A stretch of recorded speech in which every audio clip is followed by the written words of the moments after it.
Good Good morning, millennials. millennials. Welcome back to The Morning Toast. It is Monday. There is a monsoon. There is a high alert warning for weather.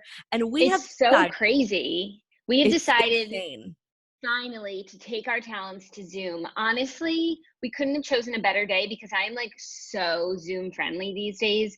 We had 2 Zoom happy hours this weekend and like, okay, sure, I'll get back on Zoom. Like Zoom is my work and Zoom is my fun now, and I'm all about the Zoom life. I know. It's so funny because like you and I, more you, but we both spoke really negatively about Zoom prior to actually getting on Zoom and spending some time here. And it really is such a user-friendly integrated interface. And we love an integrated interface. It's user friendly, it's podcast friendly. It really, and it's like hosting everyone. Fucking SNL did their whole episode on Zoom, which we will talk about. We will talk about that. Redheads use Zoom for the book club, and if it's good enough for the redheads, it's good enough for the morning toast. So just Well, that's the thing. leaving our homes today wasn't really an option. So here we are on Zoom finally, like everyone else. Yeah, I'm just feeling so conflicted about the live show. Like today, I woke up and I just couldn't do it.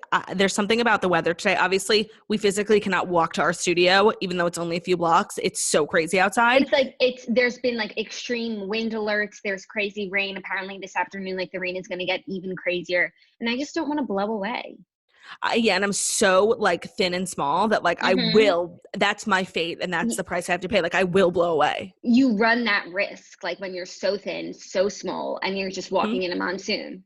And if you're watching our video portion of this episode, you'll notice my strategically placed microphone. And yes, you might say, Jackie's not using a microphone. Claudia, that is very unnecessary. And it is. But it covers my double chin and I didn't put on any makeup except I've been using my new tan drops. And I feel like I think I look fly. Yeah, you know what, actually, like, it sort of looks like combined with your hair, it looks like a big beard, the microphone. Oh, I look like Kayala Settle. No, 100%. Could you move your funny. hair behind your shoulders for a second? Like, I think that's better, but I know you love to have your hair in your face. Kidding? Yeah. Okay. Well, hopefully this will mean that we were able to figure out how to put this video on YouTube and that you guys are interested in watching it. Yeah, we're gonna take the rest of the week day by day. You know, we'll see how the weather is. We'll see how I feel. We'll just see how everything is.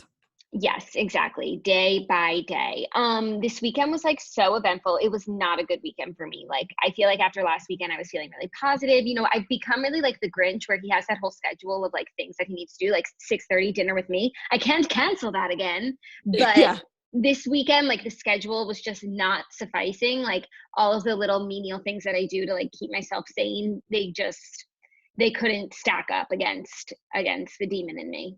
It's so funny how like sometimes doing something really dumb like makes you feel important, and then just depending on your mood doing that same thing like makes you feel dumb. I know, it's really crazy. Like I really have like a good schedule, but on Saturday I was doing my afternoon reading and I just couldn't, maybe because the book I was reading just wasn't it, you know? And I don't have time for like shitty books right now because I need to be fully engrossed. But it was a tough weekend. I'm not going to lie. Like I had a few near breakdowns. Ask the snitch. She's who I call when I just need to scream into the phone. That's so funny because like we're obviously having like polar opposite weekends. Like last weekend, that was it for me. Like I was really unwell.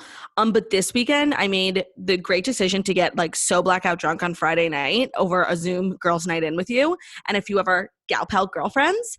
It was so fun. It was so fun. We Zoomed for 4 hours straight. Yes, I do have Zoom Premium. Okay, don't ask me for an autograph. Rich.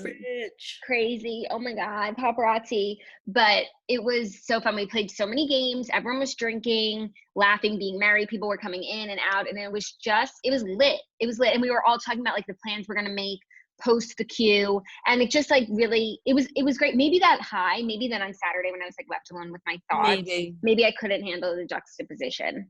But Jackie, as someone who you've admitted many, many times you hate games, we played a bunch of rounds of Quiplash, which is like my favorite game. I would love to hear your thoughts. I loved it. That's great. It was my kind of game. It was like every man for himself. Your talents will help you through. There's no luck. It's not like, oh shit, I got a bad card or I rolled a bad spin. Yes. You and your brains and your wit will get you through or they won't at all. And so there were some rounds where I was trash, but there were some rounds where I was a hero. I was actually laying in bed last night thinking of some of my best answers, like some of my most genius ones, like Nintendo 69. Do you remember that? Funny. You were pretty, I don't know if you would remember. Yeah, no, I was so blacked out, you guys, and it's because I've told everyone about my renaissance with White Claws, and as you do with a new beverage, like I've been drinking tequila my whole life. Like I know how much to drink, how much will get me buzzed, how much will get me blacked out, how much will get me to the point of throwing up. And with White Claw, like I just don't know the statistics yet. Like I don't know the math. I haven't like done enough trial and error. So like you said, we were zooming for 4 fucking hours, and I only really buy the double size White Claws because those little ones are just like so nonsensical. Like I can't get behind it. And I Ain't had nobody got 5. time for that. Yeah, right. And I had 5 of the big double ones, which I think is like 10 White Claws, which obviously I now realize is a little too much. So I'm just going to take it slower next time, you know? You live and you learn. Yeah, you live and you learn, but it was a great time had by all. And then Saturday, what did I do? I was just so busy, you know? Oh, you know what I watched on Saturday? I guess we'll talk about all this in the recaps, but I watched High School Musical, the musical, the series. Oh, Margot's been telling me about it. She says it's fabulous. A lot of thoughts. We'll recap them at the end. And then I sent last night at like 12:30. I was like, I just want to watch a movie while I fall asleep. So I put on High School Musical and my phone was like charging and I didn't pick up my phone once. And I was so engrossed in it. And it's such a good movie. And I have so many thoughts. Like I have so many thoughts and we'll recap them at the end of the show. Plus Little Fires Everywhere. Right. I didn't really get to branch out this weekend because I watched Little Fires Everywhere, which I'm starting to absolutely hate. And then I just spent the rest of the weekend with Ben watching One Tree Hill, and I'm just like so in love with the show. Like, and I wish that you were on this journey with me. I keep trying to beg snitch. I'm like, this is Margot's type of show. I'm like, Margot, it's people in high school being cringy. Like that is you in the genre. Like why? And she's just so stubborn. She like feels like she would be betraying Marissa Cooper in the OC if she started to watch One Tree Hill. And I'm just like, Margot, that's nothing of the sort. But she just refuses to get on board. She's so stubborn. Like it's not worth your time to try and convert a stubborn person to a non-stubborn. She's so stubborn. Like I'm a It's lot of crazy. things. It's I'm crazy. really not stubborn. Like I can't. No. I can't talk to someone who's just like so. She's like a brick wall. Like She just has her mind made up about stuff like arbitrarily, and Yes. That's what it is. And don't get me wrong. I have like things that like I'm stubborn about, like random things that like you can't get me to think otherwise. But like her whole being is just like being stubborn. Mm-hmm. It's true. That's why she, founded a company called StubHub, and they sell tickets to concerts. She is StubGo. She really is. Okay, I think it's time to just get right into it, mostly because I just want to recap all the TV and stuff that I watched. So let's hit it with the Fast 5 stories that you need to know before you wake up and take a bite out of your morning toast. And that's true, Jackie. But Jackie, you and I are a lot of things. And one of those things is definitely like fashion icons, fashionistas. Yeah, I would say we're quite fashion forward. Yeah, and that's why it's just so pertinent. We have a passion for fashion is what it is. That's why it's so pertinent that today's episode is brought to you by Making the Cut, the new Amazon series. Hosted by fashion's favorite duo, Heidi Klum and Tim Gunn, Amazon's new original series, Making the Cut, assembles 12 talented design entrepreneurs from around the world to compete for the chance to turn their brands into the next global fashion business. Naomi Campbell, Nicole Richie, Joseph Altazura, Corinne Reutfield, and Chiara Ferragni join Heidi Klum and Tim as judges. Challenges will take designers from New York to Paris to Tokyo. Winning looks for Making the Cut will be available on Amazon in the Making the Cut store immediately following each episode. Watch Making the Cut now. New episodes each Friday, only on Prime Video. Love it. That sounds so good. I can't wait to watch. I know. What a star-studded ensemble of judges and like guests. Yeah, totally. Okay, are you ready for our first story? Because it's something we talked about last week. We were really looking forward to it. I managed to watch half of it, and it was just not its sis. Tom Hanks hosts SNL from home in the show's first remote episode. SNL emerged from the pandemic quarantine ashes with a fresh, if unconventional, episode Saturday night, including a cold opening Zoom montage with cast members phoning it in from their own kitchens and living rooms. Quote, "It's Saturday Night Live at home," the announcer shouted before introducing as the evening's host, actor, and recently recovered COVID-19 patient Tom Hanks. I mean, I didn't watch it. You didn't. Okay. I didn't, but then I was like, we talked about it so much on the show. I want to come back with my thoughts. And I really watched it with like an open heart and an open mind because I don't know, mostly because of Michael Che, and I didn't even make it to Weekend Update now that I think about it. And it was just like not it. And you know what it made me think of? So I guess all of the they did some Zoom sketches or just one that I saw, but really it was like the comedians were like, had an idea for a sketch and they filmed it themselves with whoever they're quarantining with, kind of like a YouTuber might. It's really not that film it on like an iPhone? Whatever they had at home. So you can't really tell the difference between an iPhone and a camera SD sometimes, like we do all of our vlogs on an iPhone, but they look the same as people who do them. So it doesn't matter. The quality was fine, but it was like the ideas, they would have been better off like going out to a few YouTubers who do comedy sketches and been like, hey, can you come up with some funny, because these people, like, it made me feel like they're just so old. Like they couldn't think of how to do a funny comedy sketch in a vlog, and that's really all it was.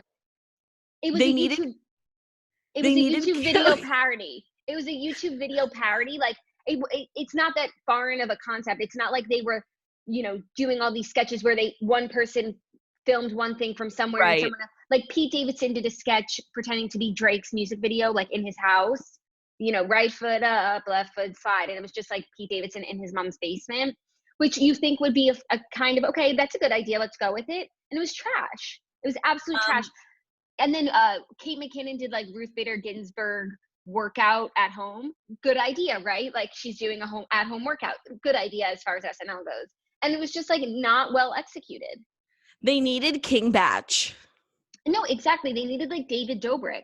This really was a missed opportunity for them to call in digital creators and comedians and really like blend those two worlds, because these people just like, I hate to say it because I'm old too, but like they're too old to be making digital content on their phones from their homes. Well, what's so interesting is that I feel like if I'm ever home on a Saturday night and I like forget that SNL is on, like I'll be scrolling Twitter or Facebook, like I'll always remember that it's on and I'll always like watch it because I record it. And with this episode, I legitimately, until you just mentioned this first story, I haven't heard anything about it. I totally forgot. I planned on watching it. I was home on Saturday night. Yeah. Well, I mean, time and days are just a social construct. So you wouldn't have that Saturday night feeling of like, oh, maybe Saturday night live. Also, I don't think you heard anything about it because even if as I was looking for an article about it today, no one refuses to say anything negative about it, like no one, they're just sort of quoting everything that happened, explaining, and then there's no like take, like this was a dumpster fire. I think because everyone's just trying to be nice, and this isn't even me being negative because I'm very open. They're doing it again next week. Like this is going to be the new thing. And I feel like they should finally embrace the digital comedy community and make some magic happen. This is a great opportunity. Like it doesn't have to be this way. I do want to find a way to watch Weekend Update, but the episode was starting to make me so depressed, like truly depressed, like depressed for the state of the world, like depressed about coronavirus, like the whole thing. It was bad to the bone. Oh, that's so disappointing. I feel sad for everyone who like thought that they were doing a good job. I don't understand like in the current climate why certain shows just like won't go on hiatus. It's like during the regular season, like they take vacations, they take weeks off, but like for some reason, certain shows are having a really hard time letting go and like insisting on doing shows from home with their like spotty Wi-Fi connection. And it's just like, take a break. I think it's more that they have the ads like sold. I mean, I think they probably have like very similar reasons as we do, where it's like it's a business. And I think people did take about a month off, but we're now on like day 32 of the queue, and it's like if this is going to be more months, then you have to figure out a way to work from home. Yeah, but like, I need to know, like, are people watching Jimmy Fallon from home? Are people watching Watch What Happens Live from home? Like, I'm Andy's #1 fan. I haven't even turned it on once. No, I have no idea. The toasters will have to let us know. But I feel like people did take that hiatus and now they're trying to make it work. Like SNL, they were gone for a month and now they're back trying to make it work. And it didn't work. They even had like what should have been the easiest one, Zoom sketch of a workplace first Zoom call, everyone's getting situated. Not it. No, of course not. It's just, but it's also like, because they are not on those calls. Right. They're not real people on Zooms trying to communicate about the fourth quarterly earnings. Right. They're not like real people whose like spouse is on a Zoom call and it's Friday at 5:30 p.m. and wife is in the kitchen listening over eavesdropping and hearing that her husband is the one who is extending the 5:30 p.m. Friday Zoom call. And that's her cross to bear. No, none of them have ever like looked up from their couch and realized that their husband is the person who uses the word ideate literally once every call. He's like, yeah, let's set up some time to ideate after this. I'm like, Yeah. ideate? Yeah, you didn't just say that. Like, That's not even a word. I mean, it is technically in like the biz world, Let's just but call it what it is. Let's call it a brainstorm. yes, it is a brainstorm. But I think what happened was that word just got too like overused, you know? Yeah. And you know what? Um, In this climate, I don't think you could use the word brainstorm. the only part of this SNL that I saw that I liked was the intro, where it's everyone like from home, and then they put it over the SNL music, and I guess the editor did a good job. Colin Jost was looking fine. He's been growing out his beard, and he has gray in his beard. That's what I saw. What? And I need to watch Weekend Update now because I need to see Michael Che, precious gem of man, and I need to see Colin Jost, hottest gem of man. This is what we need. Certain SNL stars like are married to famous people. Like I need those famous people to be in the kitchen. Like I need a sketch of Colin and Scarlett. Like Scarlett's on her Zoom, Colin's on his, and like they keep getting in each other's way because they live in like a small apartment. Like that's what I need. I need them to really lean into all their resources. Like is anyone else, if Pete Davidson is like hooking up with some girl, like I need her. Yeah, I don't think that he is from his mom's basement though. But like, I want to see Pete Davidson's mom. What does the rest of the house look like? You know, what is it Yeah, like to be quarantined in your mom's basement? Netflix did like in promotion with his comedy special, they did like a YouTube video which was a tour of like his underground basement that he had like built out because he's like so rich, so he had it like built out like a rapper, but it's like in his mom's Staten Island apartment, and it was actually really funny. That is funny. I do really like him. But it was making me feel like the production company that did Rebecca Black Friday like showed up to his house to film him like pretending to be Drake. I don't know. Did it appear like they had people come to these people's houses to like help them with the tech? No, Hmm. not for one fucking second. Got it. But I don't know why they couldn't. You know, Yeah. like even I saw Morgan Stewart Nightly Pop is coming back tonight, and I saw in her story that she had like people in where she's staying like setting up so that it could like look good. Yeah, I saw Tanya Rad had like radio people come set up the radio stuff in her apartment. Like it's doable.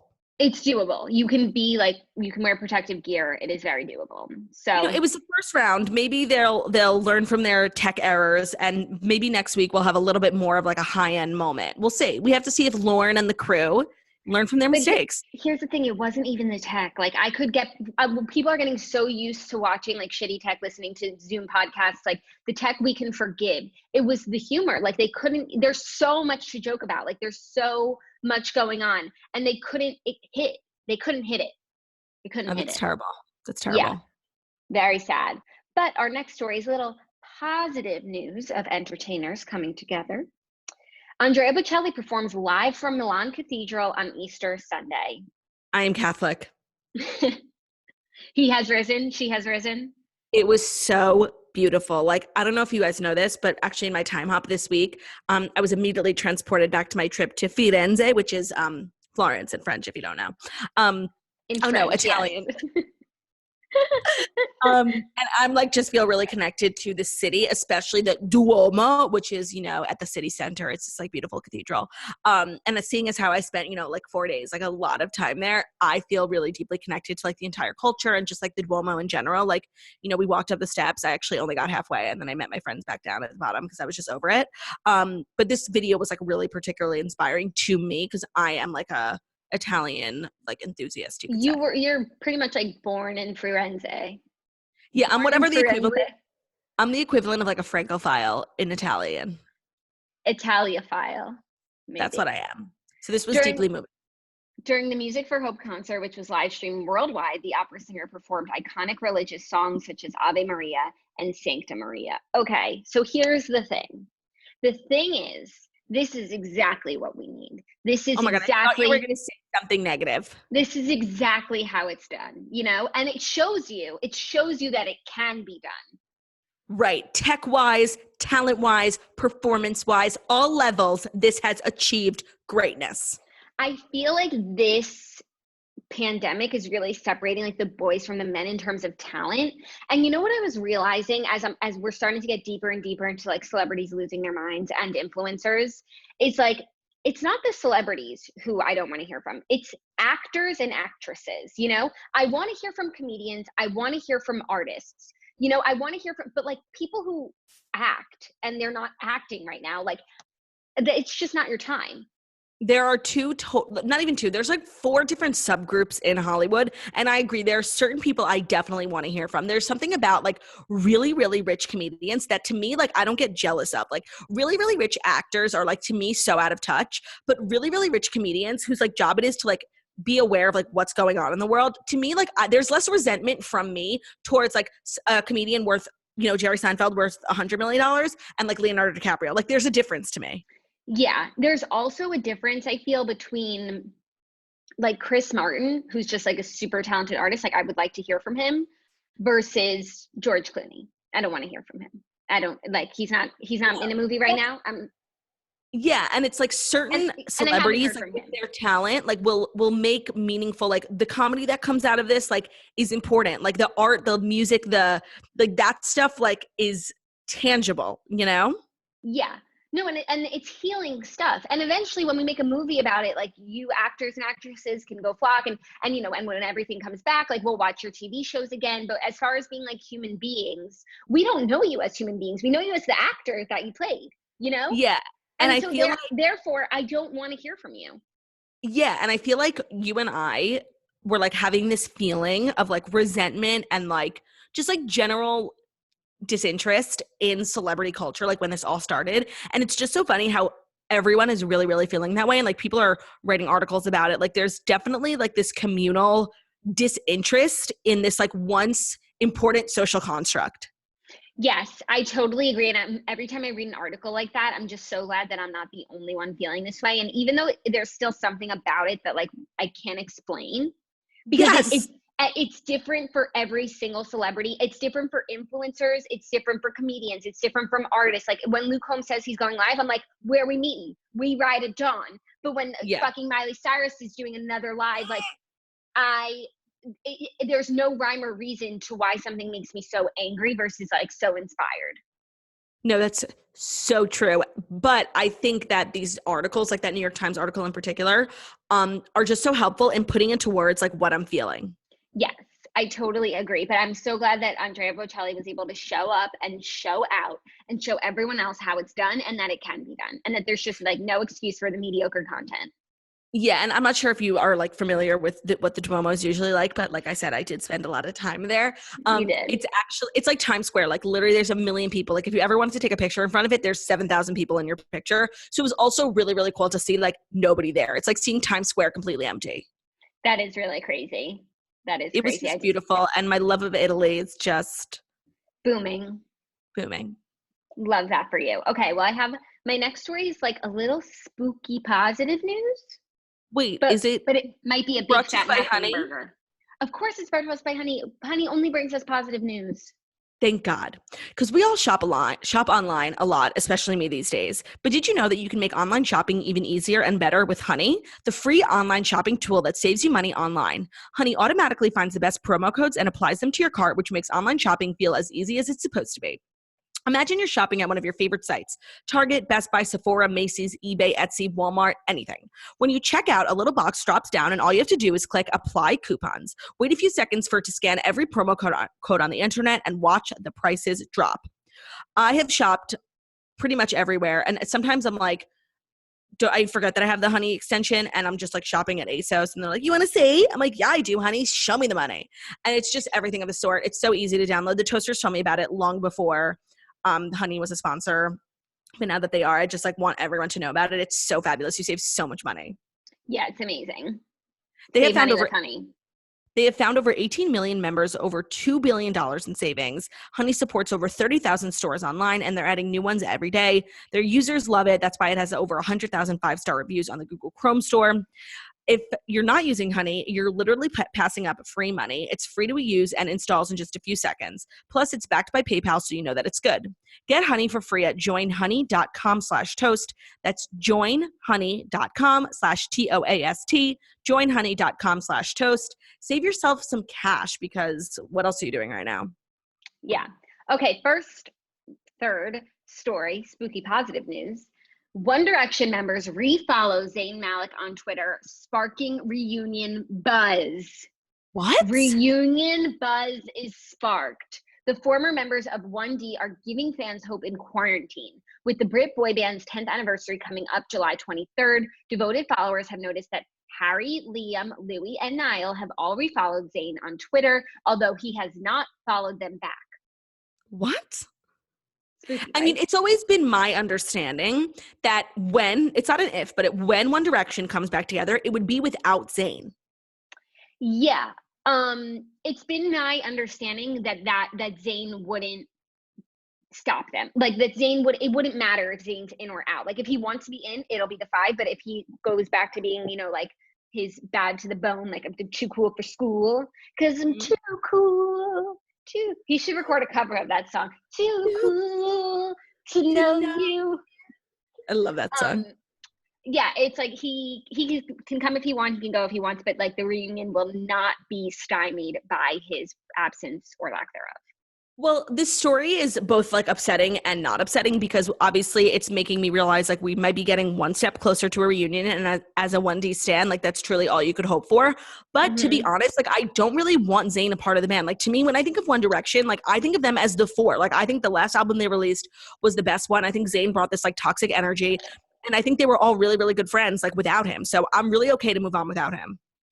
I'm okay to move on without him, but I mean, to get the 5, they are the 5. Like, even though the 4 and the album without Zayn was amazing, also the albums with Zayn were amazing. So I think if we could go all in, that would obviously be so great and iconic, and it would show that they've all made up. I don't think Zayn would do anything that he doesn't want to do.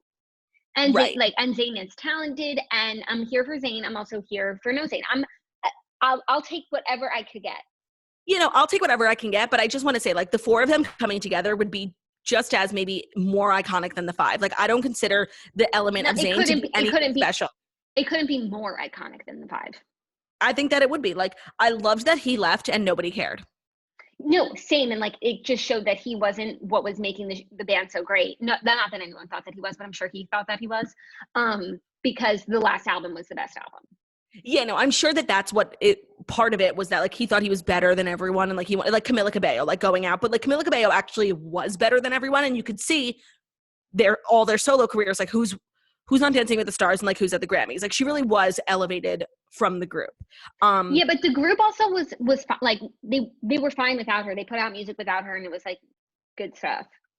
Oh, to me, like they became completely irrelevant. Like once she was gone, because they disbanded after that. But like if they had kept going, they would have been like our token girl band, and Camila would have been a solo artist, and we would have ever forgotten that they were all together at one point. Yeah, for the sake of like Dinah Jane, I really felt like they should have stayed together. But Normani is having like a moment too, so she'll be up there with Camila soon, even though she like never releases music. But she's somehow like the next Beyonce when she's released 2 songs. She is. And She's everything of the sort. She's everything of the sort. I agree. I'm just saying she's literally released like no music. And before she even released Motivation, which is fabulous, people were like, she's the next Beyonce. I'm like, but Beyonce releases music. And like, I haven't heard anything from Normani except for that song with Khalid. Tell me where your love lies. No, are you kidding? Motivation.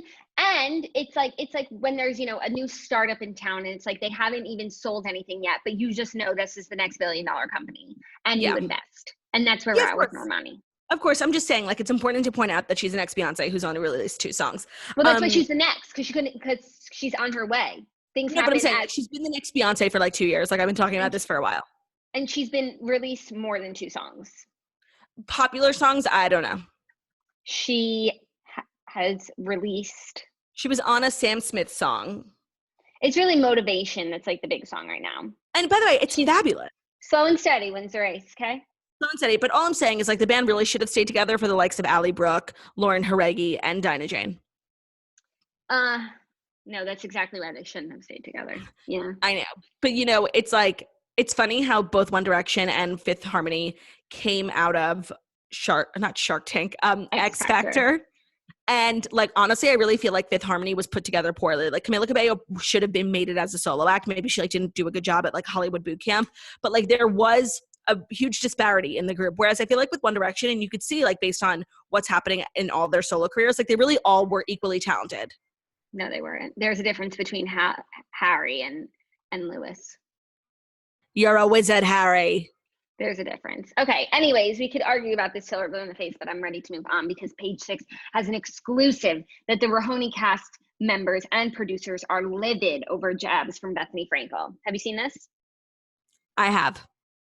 Bethenny Frankel may have gone too far this time. We're told the cast, including some of her longtime pals and supporters, art and top producers on Real Housewives of New York, are furious with their former colleague after she took a cheap shot about the show's ratings during a TV interview. She said on Extra, quote, "The ratings overall in television have never been higher, and perhaps the ratings on Real Housewives aren't doing well because it's sort of not maybe the content that is inspiring people to do what they need to do right now." The dig was met with immediate and widespread outrage, even by some of her loyal allies. No, I'm sorry. I totally agree. Like what she's saying is like, this is this ragtag group of women. Like none of them really have any money. They're all downsizing. Like this is supposed to be an aspirational show. And meanwhile, everyone's broker than the next. Oh, I don't even think she means that they're broke. I think it's like we're in a fucking pandemic. It's just, this lazy Real Housewives content isn't going to cut it. And I think when Beverly Hills premieres, they're going to have stellar ratings because it's just going to be a stellar season. And I think what she's saying is that RHONY, as it is right now, is just not stellar. And she's digging at Ramona and Luann and Dorinda and Sonia, who think that like they just show up and the show is great, but like they're not exuding greatness. And right now, as a people, we need greatness. Therefore, we need Erica Jane and her looks. We need Lisa Rinna dancing. We need Dorit and her barrettes. And by the way, when we recap Real Housewives of New York, this is the exact sentiment that we share. It's like, it's just not good enough, like, especially during quarantine times, but just in general, like Real Housewives has a very high standard for entertainment. And currently New York is not meeting that standard.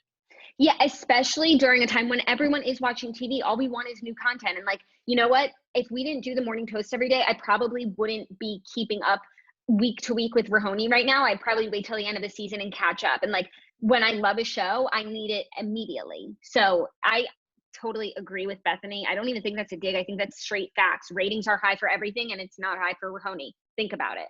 Yeah, like, you know what? Even New Jersey, which has been like a real like slacker in the Housewives franchise, like even this season was pretty good. Like I would say that this most recent season is giving me better vibes than the one that we're watching on New York. Like, and okay, you're not in a good spot. To be fair, it's only been 2 episodes of New York. Like I think like it's hard to judge a season 2 episodes in when really nothing happens for a while. Yeah, but you just get the vibe that everyone's phoning it in. Like especially the OGs, like they just feel entitled to some respect because they've been on TV for so long. No, like you still have to entertain me. Yeah, I agree with that.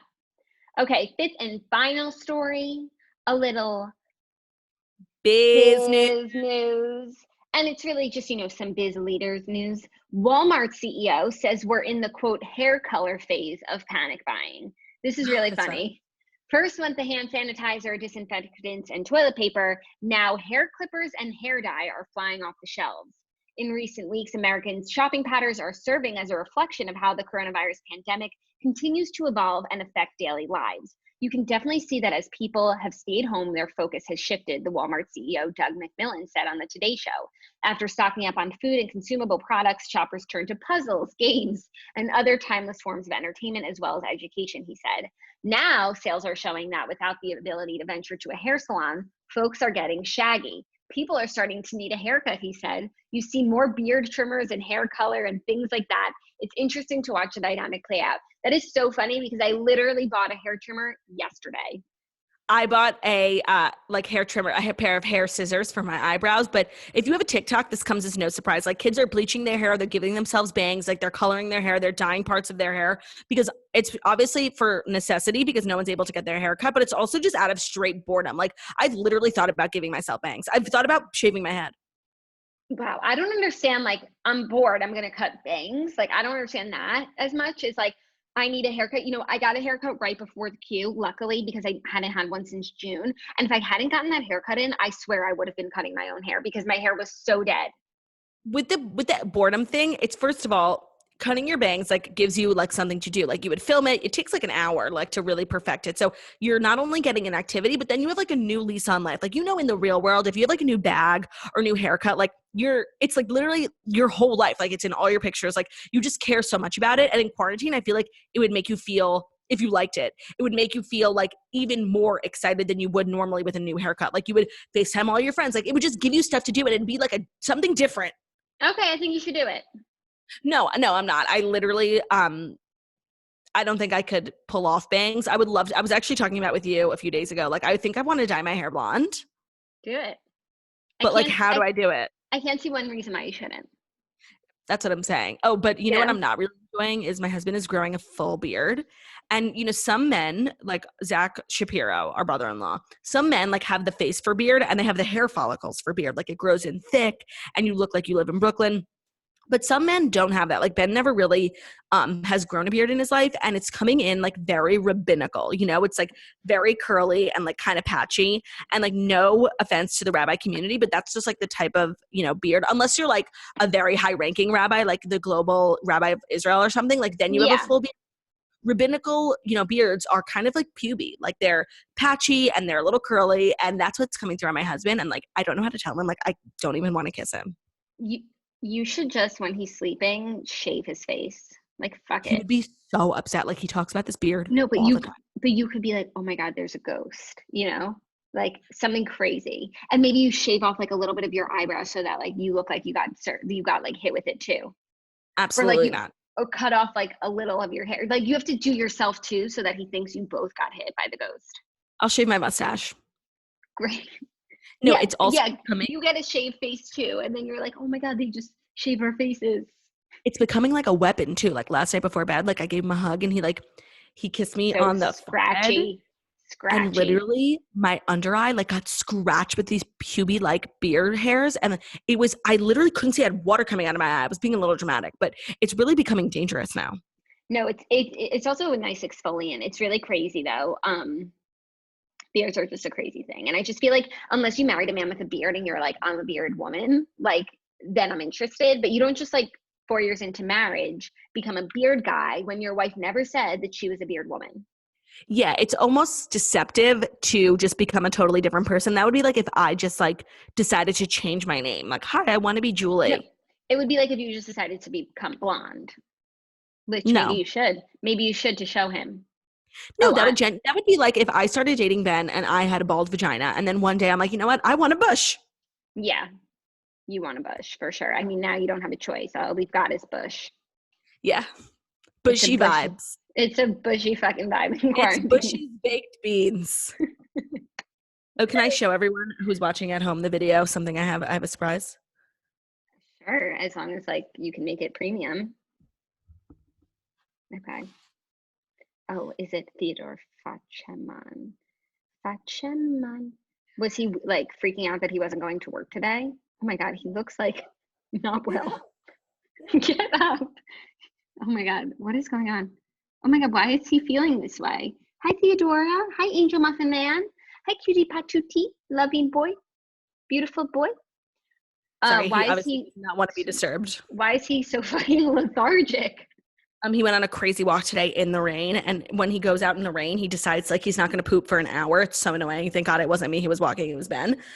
He's just tired, but he's so perfect. Literally, this weekend was like so special for us. Oh, that's so sweet.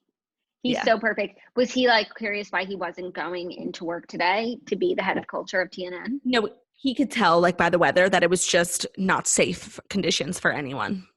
Totally agree. Also, the winds are so loud, you would probably hear them in our studio because our windows are paper thin. Also, in my bedroom, the windows in my bedroom like are center facing. Like they don't look at the street. They look at the backs of other buildings. So it becomes like a wind tunnel, and I'm up all night. It's so scary. Crazy. Literally everything shakes, and that happens like even when it's just normal weather. But last night was so scary. And I watched like 3 scary ass episodes of One Tree Hill. Spoiler alert, there was a whole episode with like a school shooting, and it was so scary. And then at midnight when Ben goes to walk Theo, I get left in the apartment alone, and like I never have really been scared, but I was like freaked out after the episode of Jimmy Edwards shooting up the school. So like I was freaking out. Like literally I made Margot FaceTime me just so I would like have someone to talk to in case like Dan Scott came in and shot me. Did you get to the episode yet with the dog? Wait. No. Okay. It's what someone commented on the live stream. They're like, because it's the most ridiculous premise I've ever heard. And I'm really excited for when you get there because it seems ridiculous. Okay, I haven't heard anything about the dog, but you know what you would find really interesting is that the show is actually like really integrated with like early 2000s music. So obviously Gavin DeGraw is the theme song, but like he accidentally like walked into the cafe one time and then ended up playing a song. Sheryl Crow has been on, Fall Out Boy, Jimmy Eat World. Like they were obviously like a music show, which Yeah. is really cool. But in the part that I'm up to, Pete Wentz is like a full-blown castmate. He starts dating one of the girls. Interessant. He's a terrible actor. That's weird. Okay, let's get into all of our recaps because I have so much to talk about. I want to talk about Little Fires Everywhere and High School Musical, the musical, the series. Sure. Is it okay if I just let you know that this entire recap segment is brought to you by Beachbody On Demand? Please let us know. It comes as no surprise that we're all stuck in our homes for a while, so avoid the complacency. It's important now more than ever to keep active and keep moving. Work out and take classes in the comfort of your own home with Beachbody On Demand. It's the easy-to-use streaming service that gives you instant access to over 1,300 super effective workouts. Suited for anybody at any time, the secret to getting results is just getting started. This is a company behind P90X, Insanity, and 21 Day Fix. Now check out some of the Beachbody's newer programs like Morning Meltdown 100 and 80-Day Obsession and start strong. They have some of the best trainers. You can get motivated by celebrity super trainers, like Tony Horton, Joel Freeman, Jericho McMatthews, and Autumn Calabrese. They have some of the best programs where you can work out on your own schedule as short as 10 minutes that don't require extra equipment. That's the thing. It's like people are now starting to work from home and like you put on a workout that needs like a foam roller. Who the hell has that? No, totally. I'm actually in my home office / gym. I have my little workout mat behind me, and that's where I hit up Beachbody. You can access that workouts anywhere, anytime on your computer, web-enabled TV, tablet, smartphone, Roku, Apple TV, Chromecast, and more. We love an accessible platform.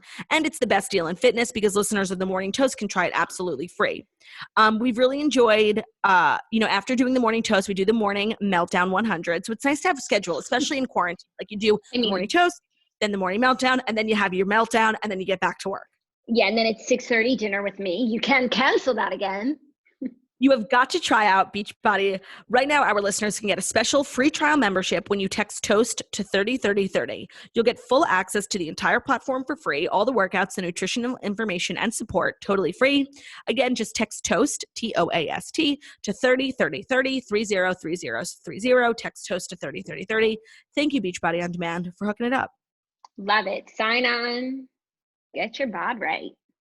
All right, let's do the Toast series of the weekend, which was Little Fires Everywhere. I hadn't seen the most recent 2 episodes, and I accidentally watched them out of order, which you think would be like messy, but it didn't really make a difference. It does, yeah, because it was all flashbacks, so it didn't really matter. Yeah, I think that the choice to play Anna Sophia Robb as early Reese Witherspoon was absolutely inspired. Brilliant. And the actress who played early Kerry Washington, she obviously studied the way Kerry Washington talks and acts because she nailed her. Yes. I thought that they were maybe morphing Kerry Washington's voice with this girl's voice because it was so similar. Yeah, I thought so too. Okay, I have a lot to tell you about how it differs from the book because there are some major differences that I think you would be very interested by. First of all, the surrogate, this isn't a difference, but were you shook about the surrogate thing? Oh, yeah. And honestly, it all makes sense as to why she's helping this random woman find her baby. Right. And why she's constantly on the run because she's technically kidnapped these people's child. And that's why she also loves Pearl so much and wants to protect her. So it makes you understand why she is the way that she is, but it also makes you hate her. Yeah. What she did was awful. She stole their baby. Yeah. Well, it's it was because it was she injected his semen into her. It is 50% her DNA. So she does feel like the mother. Which is why she identifies with BB. But obviously she wouldn't have this child if Jesse Williams didn't give it to her. No, and didn't pay her. It's really, I get that biologically it's her baby, but they had a full legal agreement. They had paperwork drawn up. She gave up the rights.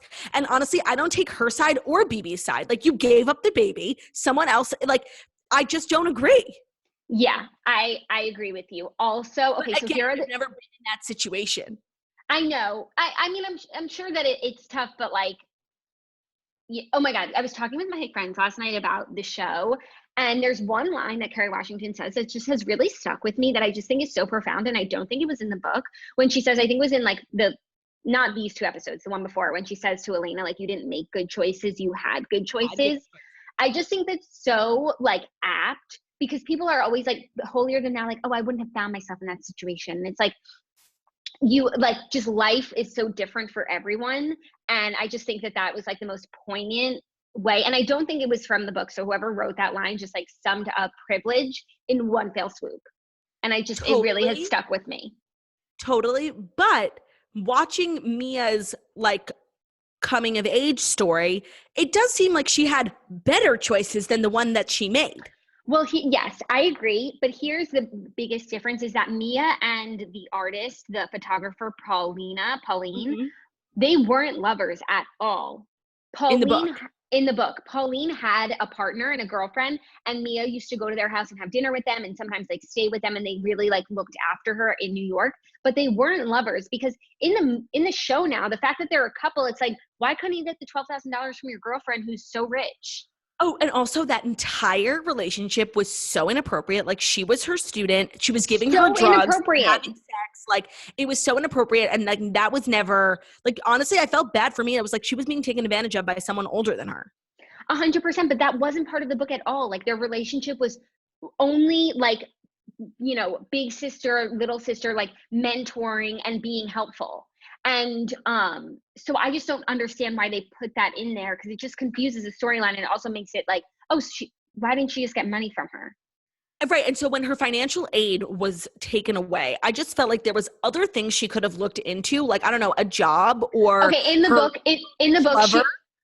she already had 3 jobs. Like Okay. Okay. 3, like waitressing, working at an art store, and there was something else that she was doing. Like she couldn't take on one more thing. Okay, because in the series, they just made it seem like, oh, I need money. Let me give me someone a baby. Like she didn't even think through asking her parents, asking her lover, getting a job. Like it was just, oh, easy money. And then like stealing these people's babies. Yes, no, I totally agree. But in the book, they do a better job of showing that she did not have any choices, And the especially guy, because Pauline wasn't her lover; she was just her teacher. right, So you're not going to ask your teacher for $12,000. right. The guy who played Reese Witherspoon's younger lover, like in Paris, was it the same actor playing him young and playing him old? I don't know. They looked so alike, though. They did such a good job with the castings. It was crazy. And then I was like, why can't Reese Witherspoon play young, but the man can play young, you know? I don't think it was the same actor. I really don't. So it was his because dad. like because even Reese's husband, they got different actors. They got different actors for the McCulloughs. I don't think they would have just used the same actor for Jamie. And again, Jamie, the story in the book, they never had an affair or anything like that. Jamie was just like this guy that she dated in high school or college who like he wound up like moving to San Francisco or something. He was just kind of like more artsier and free spirited. And she did not choose that life. And it's always been like, you know, that she resents Mia because Mia is that way. And maybe if Reese had chosen that life, she would live differently, but she never goes to him and says she's miserable. Like she's very like set in her life. So they never have an affair. She never goes to New York to see him. Like it's just always this thing in the back of her head, like, oh, I could have had a different life, but I didn't. Yeah, no, her life is good. I just with the New York thing, it's like I don't remember what I was going to say. I was just like talking, hoping something would come to the front of my brain, but it never did. Do you think that, well, actually, you know what's going to happen, so I don't want to know, but What's the I'm question? assuming that like Reese Witherspoon, through her investigating, is going to like find Jesse Williams. Okay, don't tell me. Okay. No, but the more I think about the what book, I was going to say is like that scene where she finds out she's pregnant. I guess they're setting up that like she really does hate Izzy, even though like watching her as a mom, like I just feel like she's being a good mom. Like I don't really feel like she hates her kid, even though Izzy feels like she does. But it seems like she never wanted Izzy. Like Izzy was the problem child. Izzy drove her to have the affair. Like there's some like hatred of Izzy underlying. in the book, do you want to know what it is? I can't remember if she did want a 4th child or not, but it didn't matter. She had all easy pregnancies with her first 3. And then with Izzy, it was the most problematic pregnancy. Like it was just the most nerve-wracking one. Izzy was like born early. She was in NICU as a baby. Like she had just all these different issues, and Reese was always worried about her. So she was always like, Izzy, don't do this. Izzy, don't do that. Cause she like wanted to keep her healthy. And then it turned into this relationship of her always having to like, Izzy. Cause like she was trying to look out for her, you know? Yeah. By the way, we totally ship Pearl and Trip. Of course. So cute. But the whole abortion thing was really, really sad, especially when she went to Mia's house and Mia was being really mean to a little girl who just had an abortion. In the book, Mia is so welcoming like doesn't throw anything in her face telling her to wash her mug and like Oh just yeah. reminding her that she's a bad person. Like, okay, maybe she's not the most gracious person, but like this isn't the time to tell her that, you know? Yeah, no, it She's was just like so literally painful. hysterically crying. It was so painful. And I just don't know why they're making Mia even more unlikable when she's already like a character. She's obviously not your favorite, but some people like could identify with her. She's artsy, she's free spirited, she's strong willed, she like, she's a good mom in the book. In the series, she's just so mean. Yeah. And at first I thought that when she needed money for BB's legal fees, she sold that piece of art that was above her mantle. But she Mm-hmm. didn't. She sold that picture that Pauline took of her. So she's literally taking someone else's work and taking money for it. But No, but Pauline gave her those pictures so that she would have money when she needed it. Also, I feel like if I didn't read the book, I would have no fucking clue what was going on. Like all that yeah. stuff with Pauline and Duo and like the picture, I would have just been so confused. There were so many like small things that they said like barely that you had to pick up on, or else I would not know what's going on. Right, because where I'm getting confused is that Mia, according to Izzy, Mia is this like world-renowned artist when she literally went to school for a year. And then like I get that school doesn't make you an artist, but like what credentials make her this world-renowned artist? So she's not world renowned, but she's very talented. So when she makes something, she's able to sell it. It does well because it's a good piece of art, but she's not Pauline, but she is talented. And I think maybe if she lived in New York and she ran in those circles, she could become like a big artist. But because she wants to live anonymously, like her work speaks for itself and there's just like no artist behind the work. Got it. Okay. Yeah. Like, because that's why Honestly, Pauline took such a liking to her, because she really is so right. talented. I'm just like not liking the series as much as I was when it started. No, because they're just, I don't know. I'm not I'm not liking it either. I barely liked the book, but it's like even worse than the book somehow because they're adding on all these elements to make the characters like more unsympathetic when like if I just saw the book and Elena like cheated on her husband and they have this precious life and it's all she's ever wanted and now she's reneging on that when she was like so certain that that's what she wanted, like I would have been like, fuck you. Yeah, and you know what? I think that the show being released weekly is really a mistake because it's not that good. Like if we weren't recapping it for the toast, I would have stopped probably last week. And if they had just released it all at once, like I would have just finished it for the sake of finishing a show. Like I just don't think it's good enough to hold on to the weekly system. Yeah, I agree. And I that's agree. that on that. That's that on that. Okay, are we doing a toast movie tonight? Because I know what I'm watching tonight and I feel like people can join me or they cannot. Like honestly, I just have been like hating the toast movie of the day because I have to stop watching One Tree Hill. And I just don't want to do that. Okay, so I think people should watch One Tree Hill with you if that's what they want. I will be watching High School Musical 2 tonight because I watched High School Musical 1 and I absolutely adored it. And now here's what I have to say. Here's what I have to say about High School Musical. Wait, is Jackie, I have a question before you have to say something. Is it brought to you by Robo Killer? You know what? That's funny that you say that. That was literally what I was about to say. It was brought to you by Robo Killer. I'm so That's crazy. relieved. That's Wow. crazy. Okay. Because you know what's a total buzzkill? Spam calls. They invade your space, are super annoying. They're the last thing you want to deal with. Well, we've teamed up with RoboKiller to give you guys a solution to the growing spam call problem. And it is growing. I feel like in the last 5 years, it's gotten out of control. It's out of control. I don't get any calls that aren't spam. Like those are the only people who have my number. And you know what's really deceiving is getting a spam phone call from a number that's like the same as your phone number, but one digit off. Totally. RoboKiller is the app that stops spam calls for good. They have over 1.2 million spam phone numbers on their block list, adding more spammers by the minute. In the month of February alone, RoboKiller blocked over 17 million spam calls. We both recently downloaded RoboKiller on our phones, and we are loving it. We just forget that it's there because we're stopping getting spam calls.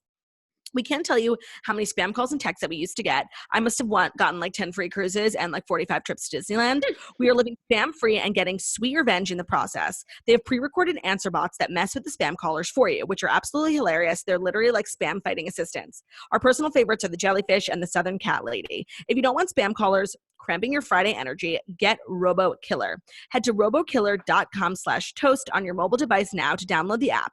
New users get RoboKiller free for 7 days. Now get out there and stop those spammers. Again, that's robokiller.com. Love it. Okay, I'm so hungry, so let's just get right into it. I'm so hungry. And honestly, like being in quarantine during Passover is making life so difficult because before this, all I ate was mac and cheese and just pasta. And I can't eat it during Passover until Thursday. We have like 3 more days until we can eat bread and I want to die. It's so difficult. Wow, I think I need a brow lift. Look at this. This is Oh, me. that's so Uh, funny. Hold on, look. Oh, Hi, that looks Bella good. Hadid. Am I Bella Hadid? Wow. I think we No, need to I get don't like the brow way that lifts. it looks. I need a lash lift. Hmm. Okay, do I would it. like to Like, hear what people think about lash lifts. do it after the queue. Okay, here's my thoughts on HSM 1. I know we all joke like justice for Sharpay. And you know what? I have to be honest, like no justice for Sharpay. Like she is not a nice person. The person who is actually the villain of HSM 1 is Chad, Troy's friend. He is like such a non-supportive friend. He is a man who does not support other men. Like Oh, he's just constantly trying to push his agenda onto Troy, and like he doesn't care about Troy's happiness at all. And like at least Sharpay, like we know her intentions and her motives, and she's looking out for number one. But like Chad is pretending to be Troy's friend while only looking out for himself and the basketball team. that's Also, worse. the absolute goat of High School Musical 1 is Miss Darvis. If you rewatch the movie, she is just everything. Like she's so dramatic. Like it's so funny. She's so funny. Like everything that she says is just like dripping with drama department. Like it's so fucking hilarious. Now, I watched High School Musical, the series, because Snitch kept telling me to, and she said the music was good. And I have to say, it's actually really good. I'm just so confused because I don't know who it's for. Because it's not Disney Channel, Right. it's Disney Plus, and it's not for the Disney Channel set because there's a little too much like wit and snark, and I feel like the kids wouldn't pick up on it. It really Right. reminds me of Glee. Like it's literally Glee. Even like just the way they talk, they have these like funny confessionals. It's actually really good. I mean, obviously the protagonist is the worst, Nene. Always. Um, the girl, like, so the premise is they go to the high school. These kids are in high school, and it's a high school where High School Musical was shot, but they've never done High School Musical the play at the high school. So this drama teacher comes in, and she reminds me of a combination of Kristen Chenoweth and Emma Pillsbury. That's exactly who she is. Put them Oh. together, you get this drama teacher. And she's obviously weird, but she's very sweet and she's a good teacher. And so like this cast of misfits like does their High School Musical production, and it's really good. The music is good. Obviously the people, like there's two people who are so talented, Courtney and the girl who plays Miss Darvis. She's a teenager, but she's playing Miss Darvis in the musical, and she is just Oh, like that's funny. amazing. Yeah. If you're interested at all in watching it, I would recommend it for sure. You know, it's so funny because I started this quarantine like desperate for content. And now that I have something, like I'm so closed off. Like I just can't take on anything else. There's 9 seasons. I'm about to be on season 4. Like and I really want to give this show like my all. I'm like so invested. Like I have dreams about it. Like I'm so in One Tree Hill. Like I basically live in North Carolina. Wow. Oh, you know what else I saw is out? Money Heist, the new season. I actually watched the first Yes. 3 seasons, and it's really good. It's so good. If you haven't watched it, like I would totally start it. It will get you through, and like it's really compelling, and you'll get right into it, and it's exactly where you want to be. So I mean, it's sad to only have one season to watch, but I will definitely be watching that this week. And we are recording the Redheads on Wednesday, and I still haven't started the book. You guys, everyone, including Snitch, everyone is finishing it in one day. So you should start it. It's called Before We Were Strangers by Renee Carlino. Everyone is absolutely loving it. Snitch said that she was sobbing. Like the reviews are rave. Now is the perfect time to become a redhead. We've moved quarantine episodes to 2 episodes a month. So the next episode will drop on Thursday. And if you like ever were interested in reading a book, joining a book club, listening to another TNN podcast, like the Redheads is it. You will love my friends. We have such a good time, and there's really something for everyone because we all have different personalities. It's fabulous. And I do love Jackie's friends. So I think you will too. Great. Okay, well, that's Anything all. else we need to plug? There's going to be new episodes all week of no new TNN shows. So Margaret Josephs, Olivia, Snatchler, Mood with Lauren Elizabeth, Raven and Alexis, I think have a new episode today. So make sure you're following Toast News Network on Instagram. And please follow The Morning Toast on Instagram. We are almost at 200,000. We are at 197, and that'll just be so cool. So please follow at The Morning Toast. Do it. Also, follow me at Jackie O Problems. You know what I've been thinking about recently, because I've been working on my new presets for a while now. If you look at my flow right now, it's kind of different than like my old flow because I have a new vibe coming. So I think there's going to be like some preset sales coming up. So stay tuned for that. And it's just going to be fun. Our spring merch store is closed. So I hope you got what you wanted. And I can't wait till you guys start receiving it and we get photos. Thank you guys so much for listening to The Morning Toast, the millennial morning show where we go live Monday through Friday, 10:30 a.m. Eastern time on YouTube. So if you're watching this on YouTube, please feel free, to subscribe and give this video a thumbs up. We're also available as a podcast anywhere podcasts can be found. So that's Spotify, iTunes, Stitcher, Public Radio, iHeartRadio, CastBox, all the places. So wherever you listen to podcasts, find us, The Morning Toast, and leave a beautiful 5-star review about how beautiful, stunning, and smart we are. We love you guys so much. We will see you back tomorrow. Have a great day. Stay safe. Bye.